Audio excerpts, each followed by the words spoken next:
हाँ दोस्तों, तो हम वैकल्पिक प्रश्नों में सफल होने के लिए जो ट्रिक के संदर्भ में बात कर रहे हैं उसी का दूसरा पार्ट है। और उसी दूसरे पार्ट में हम आपको ये बताना चाहेंगे कि वैकल्पिक प्रश्नों को सॉल्व करने के लिए किस प्रकार का ट्रिक इस्तेमाल करना चाहिए।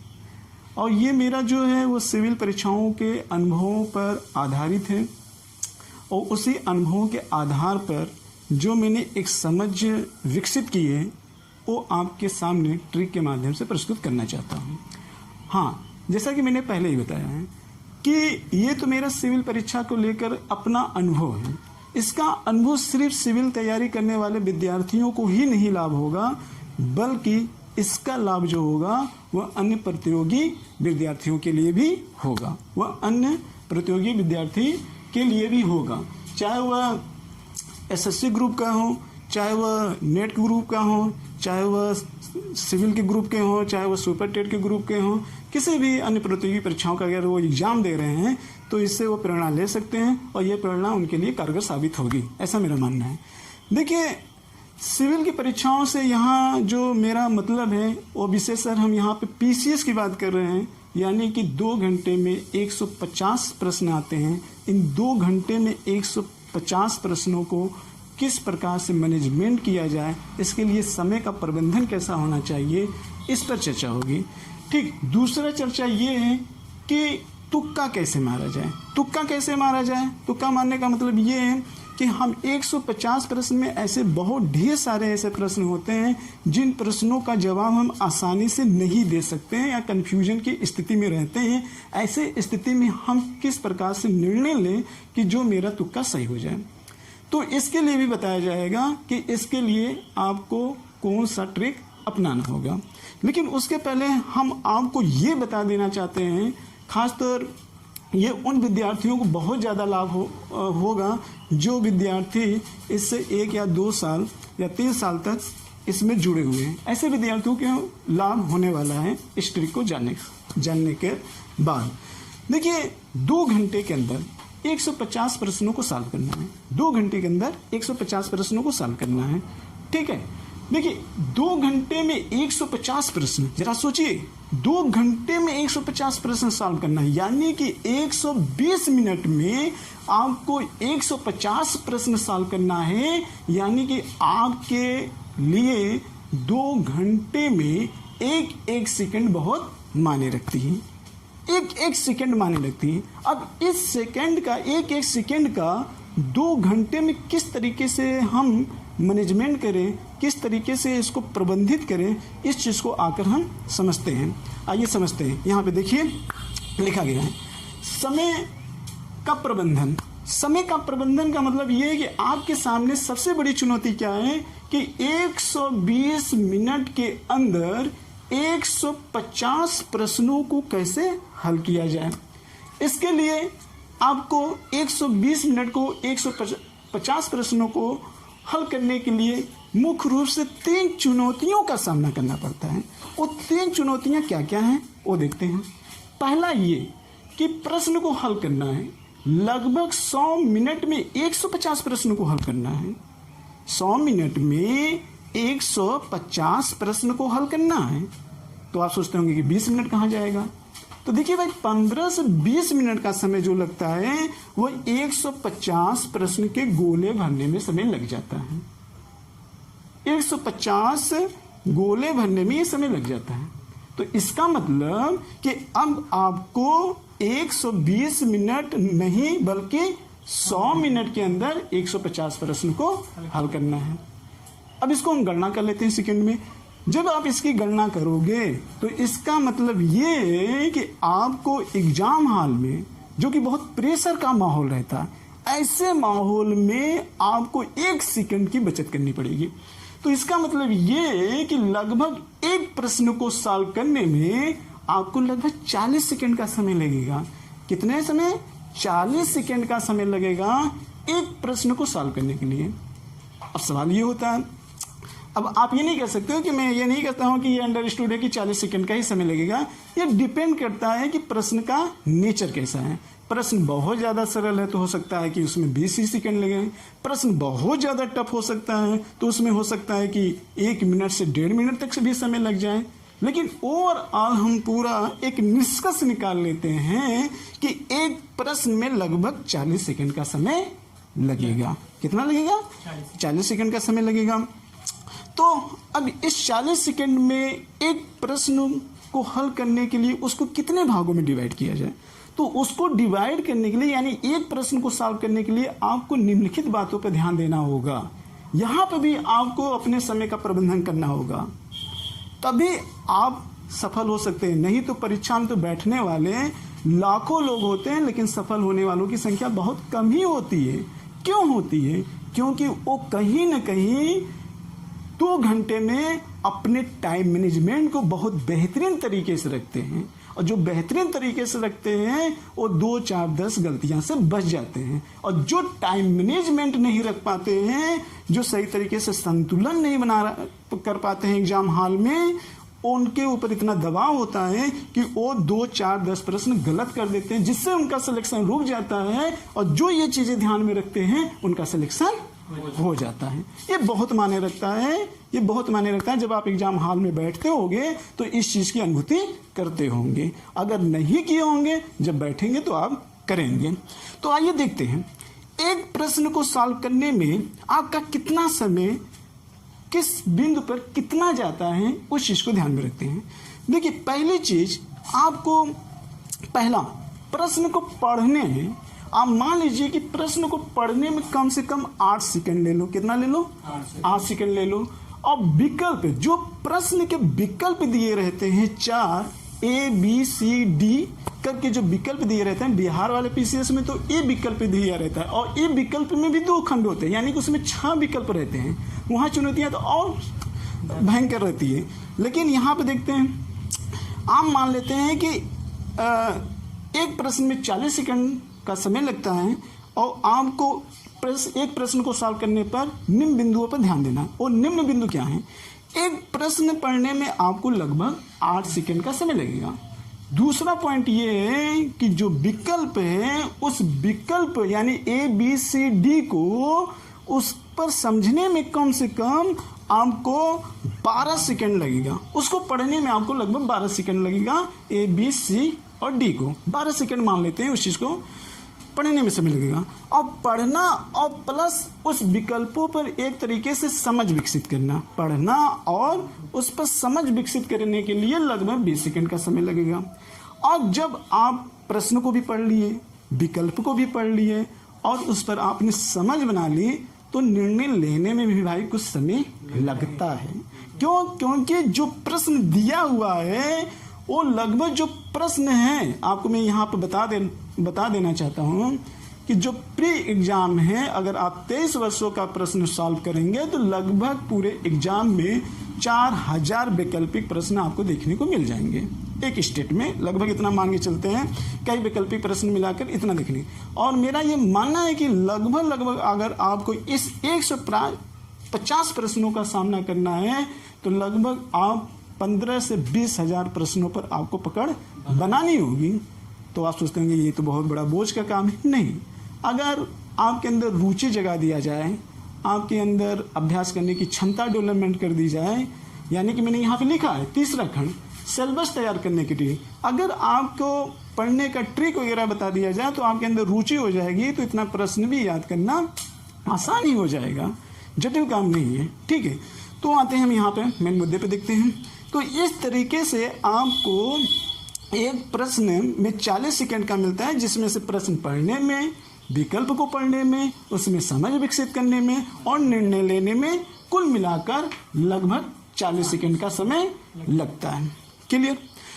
जैसा मैंने पहले कहा, देखिए जो प्रश्न होते हैं 40 सेकंड में एक प्रश्न लगे ये आवश्यक नहीं, ये डिपेंड करता है कि प्रश्न का नेचर कैसा है। ये डिपेंड करता है कि यह प्रश्न का नेचर कैसा है।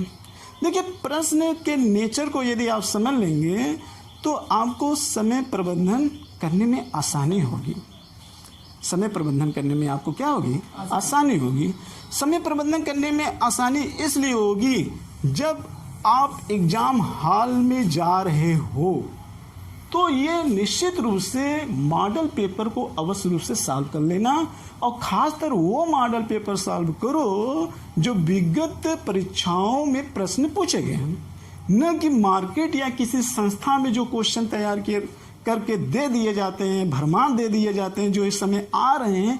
ऐसे प्रश्नों को मैं आपको इजाज़त नहीं दूंगा कि इस पर विचार करो, कर सकते हो, लेकिन इसमें क्या होता है कि आपको एक अंडरस्टैंडिंग तरीके से नहीं हो पाती है, लोग अपना मार्केट बनाते हैं। मैं ये कहता हूं कि आयोग जिस तरीके से प्रश्न बनाता है उस आयोग के प्रश्न को, नेचर को ध्यान में रखिए आप, और उस आयोग की सोच पकड़िए और उस सोच के अकॉर्डिंग अपनी तैयारी को अंजाम दीजिए और उस स्तर का प्रश्न पढ़िए। उस स्तर का प्रश्न अगर आप पढ़ेंगे तो आप अपने टाइम मैनेजमेंट को अच्छे तरीके से बना पाएंगे। क्लियर? अब आते हैं हम कि यहाँ पे देखो प्रश्न का नेचर क्या है। देखिए भाई, समय के हिसाब से जटिलताएं बढ़ती चली जा रही हैं, जनसंख्याएं बढ़ती चली जा रही हैं, रोजगार कम इसलिए हो रहे हैं क्योंकि जनसंख्याएं बढ़ रही हैं, रोजगार इसलिए कम हो रही हैं क्योंकि जनसंख्याएं अधिक बढ़ रही हैं, और हमारे पास जो आर्थिक संसाधन है वो कम है। जब आर्थिक संसाधन सीमित हो, जनसंख्या अपनी चरम सीमा पे हो, तो इसका मतलब एक वस्तु को प्राप्त करने के लिए कल जहां 10 व्यक्ति लगते थे, आज उसी वस्तु को, एक वस्तु को प्राप्त करने के लिए वहां हजारों व्यक्ति लगे हुए हैं। तो इसका मतलब यहाँ पे प्रतिस्पर्धा ज्यादा है, और जब ज्यादा यहाँ पे प्रतिस्पर्धा है तो निश्चित रूप से प्रश्नों में जटिलता भी बढ़ती चली जाएगी, प्रश्नों में जटिलता अधिक बढ़ती चली जाएगी, और वो जटिलता प्रश्नों को नेचर के रूप में दिखाई देती है। अगर आप 2000 दशक में जाके देखेंगे और उसके पहले जाके देखेंगे तो प्रश्न जो होते थे वो बहुत सरल होते थे। मैं ये नहीं कहता हूँ, उस समय ज्यादातर जो प्रश्न पूछे जाते थे वो जीके टाइप के प्रश्न पूछे जाते थे, लेकिन आज जो ज्यादा प्रश्न पूछे जा रहे हैं वो जीके और जीएस दोनों टाइप के प्रश्न पूछे जा रहे हैं। अब जीके और जीएस में क्या डिफरेंट है, इस बात की चर्चा हम फिर कभी करेंगे, लेकिन इतना जरूर मैं बता देना चाहता हूँ, एसएससी एग्जाम में या वनडे एग्जाम में जो ज्यादातर प्रश्न पूछे जाते हैं उसमें लगभग 80% प्रश्न जीके टाइप के होते हैं, और जो पीसीएस स्तर में जो प्रश्न पूछे जाते हैं उसमें जो मटेरियल होता है लगभग 50-50 होता है। और लेकिन जो आईएएस में प्रश्न पूछे जाते हैं उसमें हम कह सकते हैं कि लगभग 75% जो वैकल्पिक प्रश्न होते हैं वो जीएस के लेवल के होते हैं, और जो 25% होते हैं वो जीके के लेवल होते हैं। ये प्रश्न का स्टैंडर्ड बढ़ता चला जा रहा है, जटिलताएं बढ़ती चली जा रही हैं। देखो जो जीएस है ये ऐसा नहीं है कि जीएस या जीके जो एसएससी में पूछे जा रहे हैं, इसका मतलब ये जो एसएससी में भी जो प्रश्न पूछे जाते हैं वो अपने आप में ये क्षमता रखता है कि उस स्तर के प्रश्न आईएएस में भी लगभग 30% आ सकते हैं, 30% आ सकते हैं। और जो एसएससी में जो प्रश्न पूछे जाते हैं वो प्रश्न पीसीएस में अगर उसके भी सिलेबस मिला लोगे जीएस का या जीके का पेपर, तो वो भी पीसीएस में लगभग हम मान के चलते हैं कि 70% के उस स्तर का पेपर पूछा जाता है। जो पेपर एसएससी लेवल का, वनडे लेवल का पूछा जाता है वही पीसीएस में पूछा जाता है। अंतर नहीं है। अगर आपको, हाँ ये अंतर नहीं है, ये तैयारी करने वाले के ऊपर डिपेंड करता है कि वो किस क्षेत्र में कितना ज़्यादा समय देता है। ठीक, तो ये मैं कहने का मतलब है कि नेचर प्रश्न का बदलता चला जा रहा है। इसलिए आप एग्जाम हॉल में जाने से पहले आपको प्रश्न को, नेचर को समझना होगा। क्यों भाई? क्योंकि आपके सामने मैंने पहले ही कहा है कि 120 मिनट में आपको 20 मिनट समय तो गोला भरने में लग जाएगा। 100 मिनट में आपको 150 प्रश्न हल करने हैं, वो भी पीसीएस स्तर के। तो इस प्रकार अगर आप देखोगे तो एक प्रश्न में लगभग 40 सेकंड का लगेगा, और उस प्रश्न में जो बिंदु हैं निम्नलिखित से उनमें भी 8, 9, 12 सेकंड इस कैटेगरी में बांटा गया है।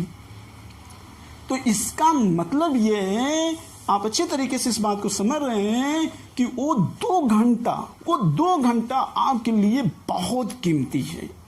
बहुत कीमती है। अगर इस चीज को अगर आप ध्यान नहीं करोगे तो फिर आप तेज होने के बावजूद भी असफल हो जाओगे।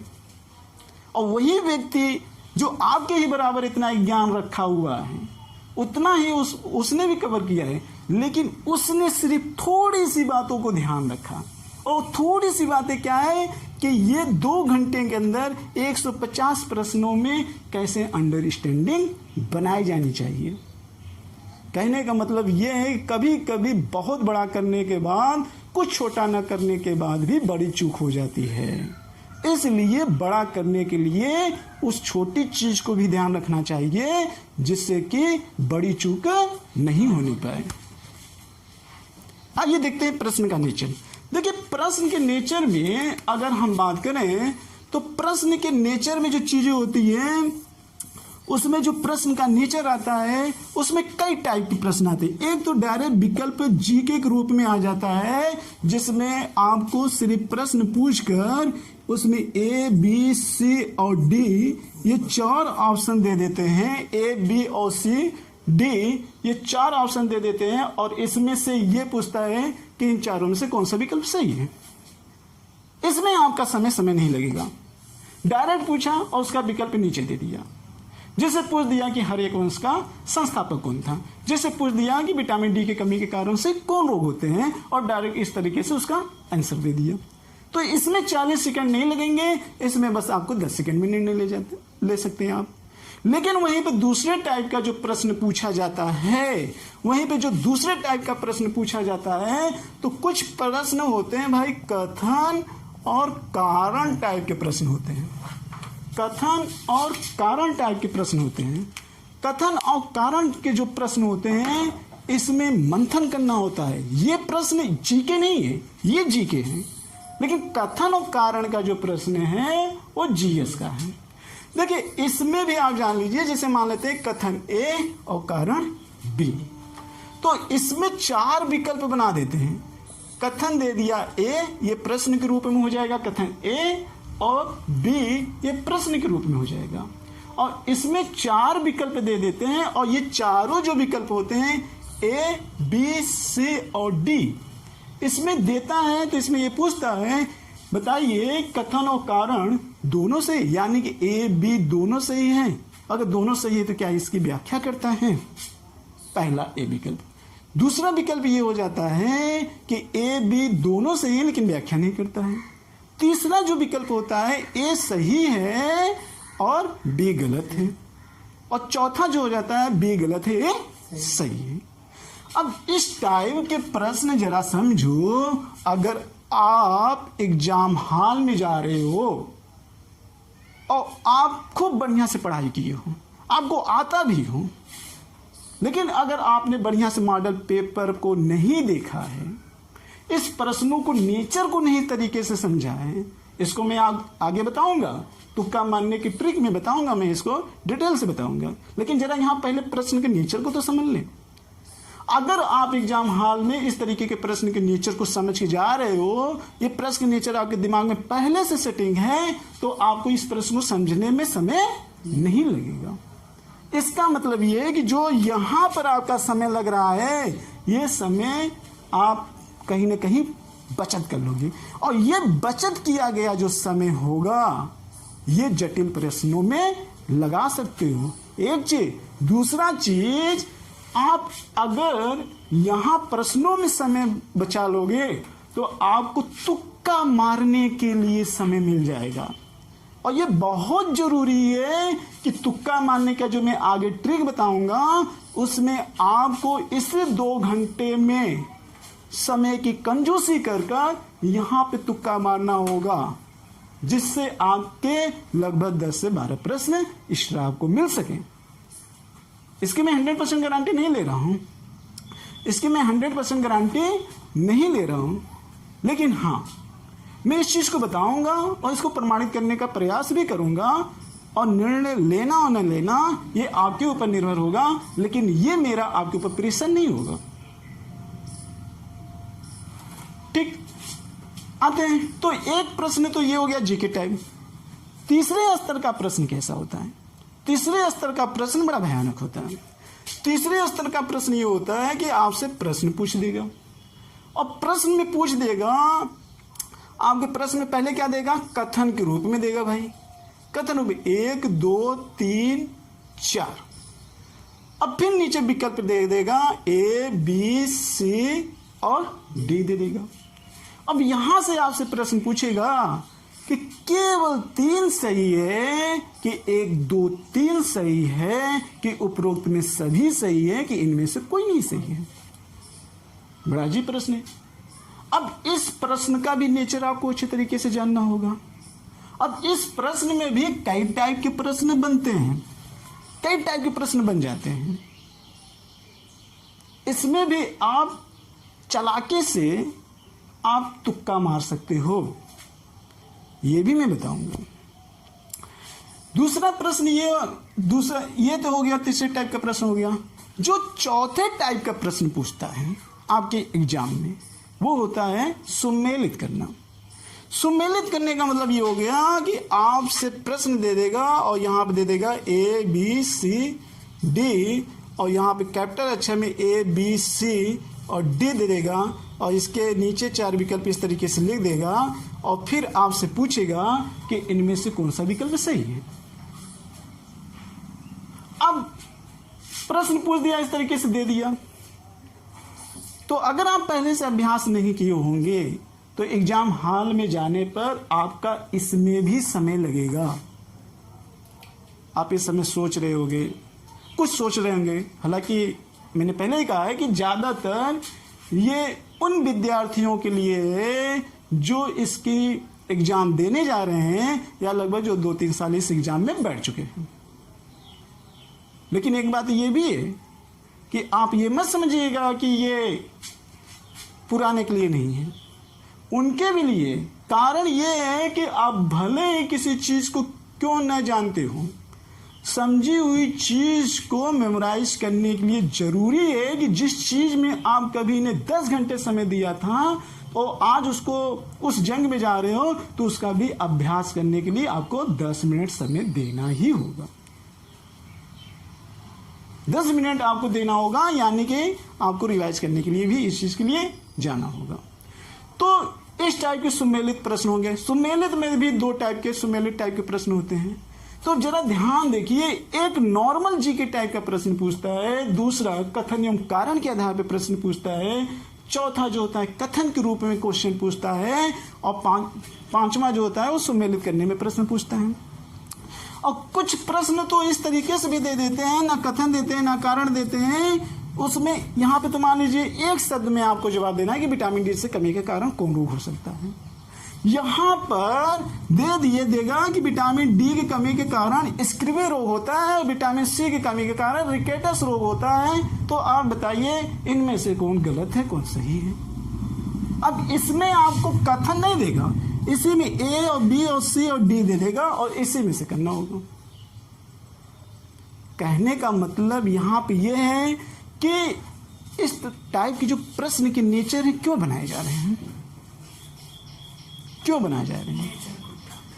कारण यह है कि बढ़ती हुई जनसंख्या और आर्थिक संसाधनों का सीमित होना, और ताकि प्रतिस्पर्धा अधिक से अधिक हो सके, एक कारण ये। दूसरी चीज कारण ये है कि अब जरा आप सोचिए कि अगर वो अपने प्रश्न का नेचर में परिवर्तन नहीं करेगा, ऐसा भी नहीं है, ये प्रश्न इस रूप में, जो प्रश्न है इस रूप में भी कभी पूछा गया है, लेकिन प्रश्न का नेचर चेंज कर दिया गया है। नेचर का मतलब ये होता है कि आप अपने हठी स्वभाव को छोड़िए। कभी कभी ये होता है कि ये आपको बहुत टाइप का प्रश्न आता है, लेकिन थोड़ा सा उसने नेचर घुमा दिया तो आप कंफ्यूज हो गए। क्यों कंफ्यूज हो गए? कारण ये है कि आप जीके न पढ़ो, जीएस पढ़ो, और जीएस जो होता है वो विमर्श होता है, और विमर्श ये कहता है कि कार्य और कारण पर ध्यान दो। कार्य और कारण पर क्या करो? ध्यान दो। भाई कार्य और कारण पे ध्यान देने का मतलब यही है कि अगर कोई घटना घट रही है तो क्यों घट रही है, इसलिए प्रश्न के नेचर में परिवर्तन हो रहा है।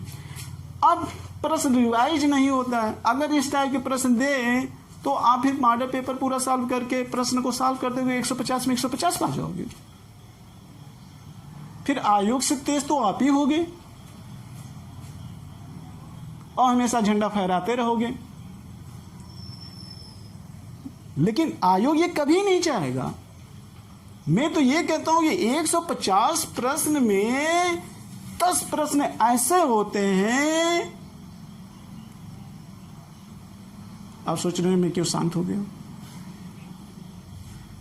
भाई कभी कभी कुछ शब्दों से बोलने से पहले सोचना होता है।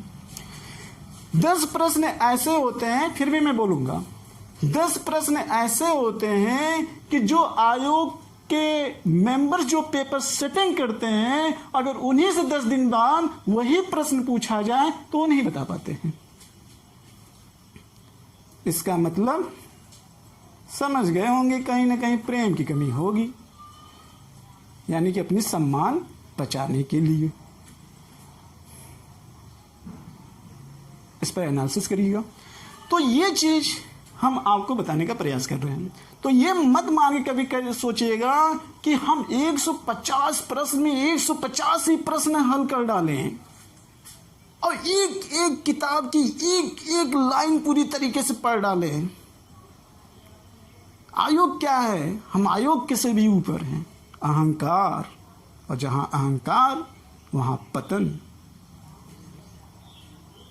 आयोग इस तरीके के प्रश्न डालता है कि आप अहंकारी मत बनिए। इसलिए अहंकारी रूप वृक्ष तैयार होने से ही पहले नष्ट करने का उनका प्रयास रहता है।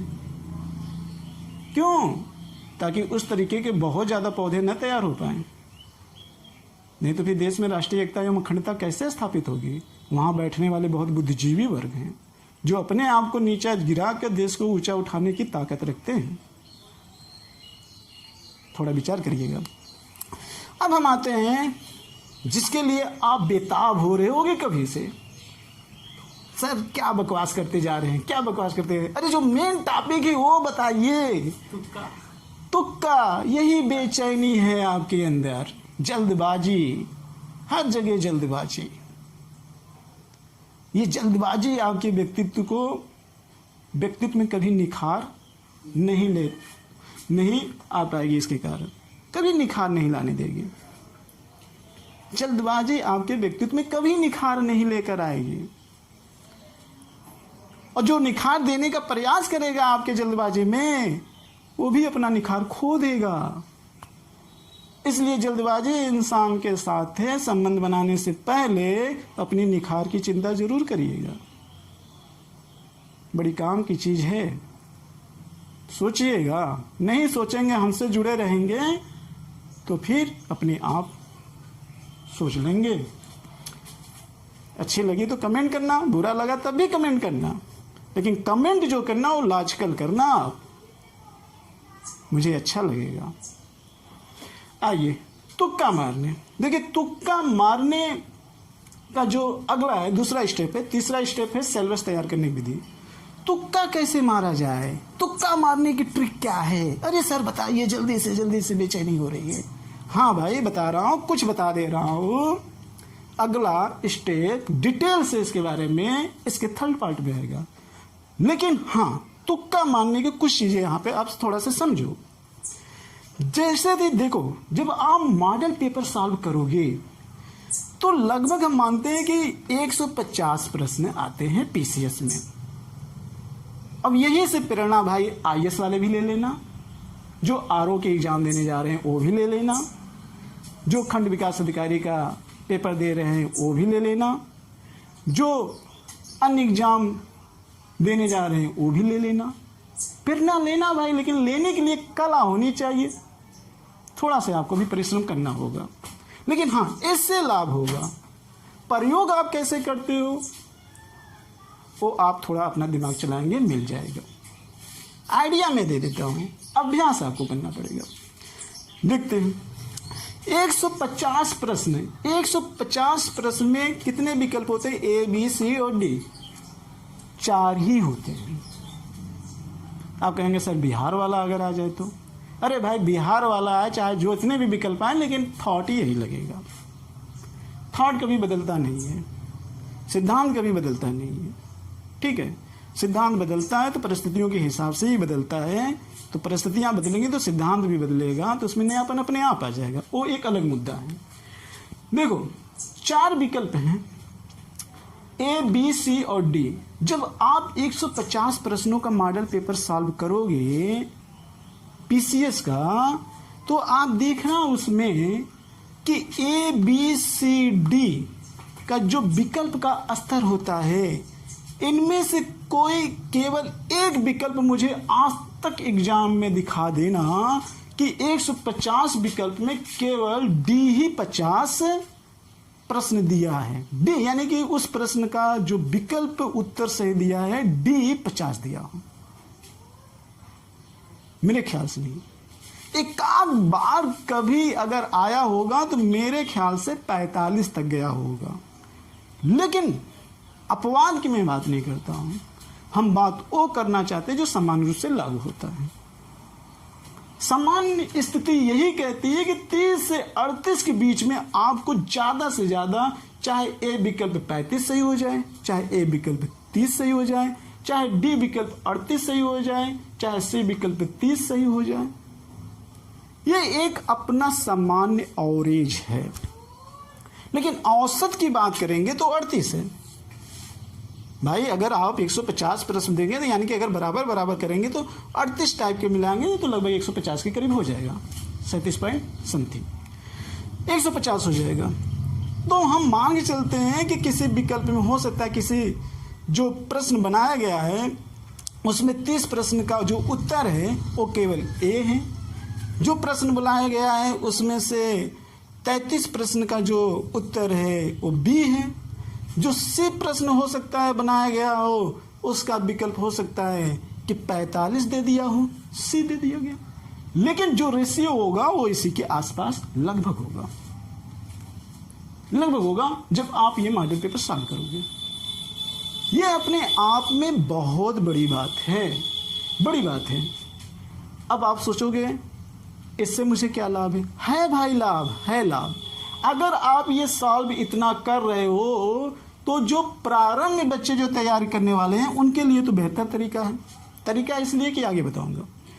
कुछ लोग जो प्रारंभ में परीक्षा देते हैं तो उसका क्या काम करते हैं कि अगर उनको विकल्प में प्रश्न नहीं आता है तो वो बी फार बजरंगबली, जय बजरंगबली, लड्डू चढ़ा के आए नहीं और उसका प्रसाद के रूप में सपना देकर टिक मार दिए। बस करिए, वहाँ पे लड्डू चढ़ा के आए हैं और यहाँ पे हम टिक लगा रहे हैं तो हमारा सपना पूरा हो गया। एक क्वेश्चन मेरा सही हो गया है क्योंकि आज मैंने बजरंगबली को लड्डू चढ़ा के आया है और ये प्रसाद खाली नहीं जाएगा, बी तो सही हो जाए। नहीं भाई, ये नहीं है। ये क्यों नहीं है इसके पहले वाले वीडियो में मैंने बताया था, इसलिए मैं दोबारा उस पर चर्चा नहीं करना चाहूँगा। क्योंकि भगवान हमेशा प्रेम से प्यार करता है, प्रलोभन से नहीं करता है। इस चीज़ को ध्यान में रखना। अब देखिए यहाँ पे जब आप प्रश्न सॉल्व कर लिए, ये विकल्प अंदाजा लगा दिए, जब आपने कोई एग्जाम देने जा रहे हो तो निश्चित रूप से उसकी तैयारी तो करके ही जाओगे। कहीं ना कहीं कोचिंग किए होगे, बुक पढ़े होगे, कुछ न तो तैयारी करते जाए। मैं कहता हूं कि आपके अंदर अगर मेरिट 150 में 110 तक जा रही है और मैं कह रहा हूं कि आपको केवल 150 प्रश्न में 90 प्रश्न अगर आपने सही करने की क्षमता रखते हो, 150 प्रश्न में अगर आप 90 प्रश्न करने की क्षमता सही रखते हो तो मैं अपने अनुभवों के माध्यम से आपको 110 प्रश्न तक पहुंचाने की क्षमता रखता हूं। लेकिन हां, आप ये श्योर हो कि हम कितने प्रश्न करना चाहते हैं? 90 प्रश्न हमको आना चाहिए, हमको 90 प्रश्न आना चाहिए। अहंकार में मत पड़ो कि हम अब 120 लेके जाएंगे, 150 लेके जाएंगे। आप अगर 90 पे 110 तो मापदंड है। अगर आप समान तरीके से जाना चाहते हो तो समान तरीके से पढ़ के जाओ। लेकिन जिस चीज के लिए आप लायक हो कि मुझे तुक्का चाहिए, तो मैं कहता हूं तुक्का है, लेकिन उस तुक्के के लिए आपको भी अपना कुछ कर्म करना है। कि आपको कम से कम 90 प्रश्न आने चाहिए। 20 प्रश्न में यहाँ पर आपकी ग्रोथ कर देता हूँ। इसका मतलब हम ये कहना चाहते हैं कि जो बच्चा 4 साल मेहनत करके 110 जाता है और आप 3 साल में 90 प्रश्न किए हुए हैं, तो मैं अपने अनुभवों के माध्यम से आपकी 1 साल की बचत कर सकता हूँ। 1 साल की बचत कर सकता हूँ। और 1 साल की बचत मात्र आने वाले वीडियो में आपको आधे घंटे में पता चल जाएगा। आधे घंटे में 20 प्रश्न को आपको फायदा हो जाएगा। लेकिन हाँ, मैंने कहा कि 90 प्रश्न आपको आना ही चाहिए। ये श्योर हो, अपने ऊपर कॉन्फिडेंस रखो। कितने में? 150 में। 150 में आपको 90 प्रश्न आना चाहिए। आप सोचेंगे कि 90 प्रश्न में हम मेरिट के बाहर हुए। मैं कहता हूं कि आपको 110 में मेरिट में लेके जाऊंगा। और इसमें अपनाने में बुरा भी नहीं है, लेकिन अपनाने से पहले कई चीज की सावधानी बरतनी पड़ेगी। कई चीज की सावधानी बरतनी पड़ेगी। तो आप समझ रहे हैं क्या ये सावधानी हमसे नहीं हो सकती है? होने को क्या क्या नहीं हो सकती है। बस बताने वाला हो दिल से और करने वाला भी दिल से हो जाएगा भाई, हो जाएगा। आप ये गैप को 90 प्रश्न को गैप को आप भर सकते हो, निश्चित रूप से भर सकते हो। तो इस गैप को अगर आपने भर लिया तो कहीं ना कहीं आप वैकल्पिक के एग्जाम में क्या हो जाओगे? क्वालिफाई हो जाओगे। आप यही चाहते हो कि हम 10 प्रश्न से रुक गए, हम 5 प्रश्न से रुक गए, हमारा 10 प्रश्न, मुझे 5 प्रश्न आ रहा था, मुझे 2 प्रश्न आ रहा था, गलत हो गया। आता हुआ प्रश्न कैसे गलत हो गया भाई? आता हुआ प्रश्न गलत कैसे हो गया? आपने जो तुक्का मारा वो तुक्का कैसे गलत हो गया? अगर आप इन सब की बातों को अच्छे तरीके से फॉलो करोगे तो मैं दावा देता हूं कि इस बार एग्जाम देने के समय या देकर आओगे, अगर मेरी बताई गई पूरी बातों को अगर आप लागू करोगे और अहंकार में नहीं रहोगे, क्योंकि सफलता की पहली और प्रथम आवश्यकता है कि अपने अंदर से अहंकार को त्याग करना। मैं दावे के साथ कहता हूं कि अगर आप इस वैकल्पिक प्रश्न के अंतर्गत जो मैंने सफलता का राज बताया है ट्रिक के माध्यम से, इसको आप अपनाओगे तो निश्चित रूप से आप सफल होकर आओगे। आप ये नहीं कहोगे कि मेरा एग्जाम में 5 प्रश्न आता हुआ गलत हो गया। अब नहीं कहोगे। अगर आपने ऐसा बोला तो इसका मतलब कि ये आपने सही तरीके से नहीं सुना। क्यों एग्जाम के 2 वर्षों की पढ़ाई हम 2 घंटे में क्यों नहीं मैनेजमेंट कर पाए? इस बात का ध्यान मैंने क्यों नहीं रखा जो हमारे सर ने फोर्स करके कहा या जो मेरे मित्र ने हमसे फोर्स करके कहा? करना चाहिए। अरे भाई, मैं इसलिए कह रहा हूं क्योंकि ये गलतियां हमसे भी बहुत हुई है, हमारे मित्रगण से भी बहुत हुई है। लेकिन कारण ये होता है कि गलतियां करने के बाद भी कोई सबक नहीं लेता है। जैसा कि मैंने पहले ही बताया है कि अगर दुख से निकलना चाहते हो, सुख की प्राप्ति करना चाहते हो, तो आप अपने हर घटना पे मंथन करना सीखो। एक एक गलती आपके आगे जाने की एक एक बूंद को बढ़ाएगी। एक ही बूंद से सागर का निर्माण होता है। तो देखिए, तुक्का जो मारने की विधि है, यहां तक तो मैंने बता दिया। इसके आगे कल हम चर्चा करेंगे डिटेल से, और आधे घंटे के अंदर आपको वो सारे राज पता चल जाएंगे कि हम 90 से 110 तक कैसे पहुंचेंगे। जो आपकी बेचैनी है वो वहां शांत हो जाएगी। अरे भाई, इतना दिन तक इंतजार किए हो तो कल तक और इंतजार कर लेना। इतनी जल्दबाजी क्यों है? तुक्का मारने की विधि कैसे 90 से 110 तक पहुंचना है। लेकिन हाँ, एक ट्रिक मैंने यहां पे बता दिया है। इस ट्रिक को आप ध्यान में अच्छे तरीके से रखोगे तभी इस ट्रिक को इस्तेमाल कर पाओगे। अगर आपने यहां मिस्टेक किया तो ये वाली ट्रिक भी आपकी फेल हो जाएगी, क्योंकि तुक्का मारने की ट्रिक एग्जाम हॉल में ये 2 घंटे का जो टाइम मैनेजमेंट है इसी पर निर्भर करेगा। दुनिया में अगर कोई सबसे बड़ा ताकतवर है तो समय है। समय की पूजा करो, समय से बढ़कर ऊर्जा किसी में नहीं है। इससे मित्रता कर लो, इससे मित्रता करोगे तो हर चीज आपको मिल जाएगी। तो यही इसी के साथ वैकल्पिक प्रश्न में सफल होने का दूसरा पार्ट समाप्त होता है। तीसरा पार्ट में हम तुक्का मारने की जो आगे की चीजें हैं वो नेक्स्ट टाइम बताएंगे। जय हिंद, जय भारत।